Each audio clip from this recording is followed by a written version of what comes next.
Hi friends, నేను ఈరోజు bread custard అనేది చేస్తున్నా. బ్రెడ్ అయితే ఇలా రౌండ్గా నేను తీసుకుంటున్నాను. మీకు నచ్చిన మోడల్ అయితే మీరు కట్ చేసుకోవచ్చు, స్క్వేర్ కానీ రౌండ్ కానీ. ఇప్పుడు ఇలా బ్రెడ్ కట్ చేసుకొని పక్కన పెట్టేసుకొని ఇప్పుడు ఒక బౌల్ తీసుకుని అందులో వెనిలా కస్టర్డ్ అయితే నేను వేసుకుంటున్నాను 2 టేబుల్ స్పూన్స్ వరకు.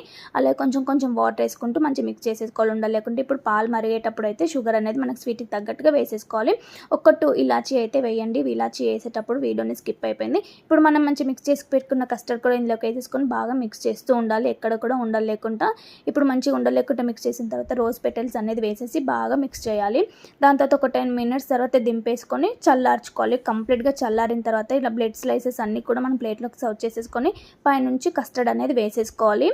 ఎంత బాగుంటుందంటే చాలా టేస్టీగా ఉంటుంది. కొంచెం కస్టర్డ్ అనేది ఎక్కువగా వేసుకోవాలి క్వాంటిటీ అనేది, ఎందుకంటే బ్రెడ్ అంతా పీల్ చేసుకుంటుంది.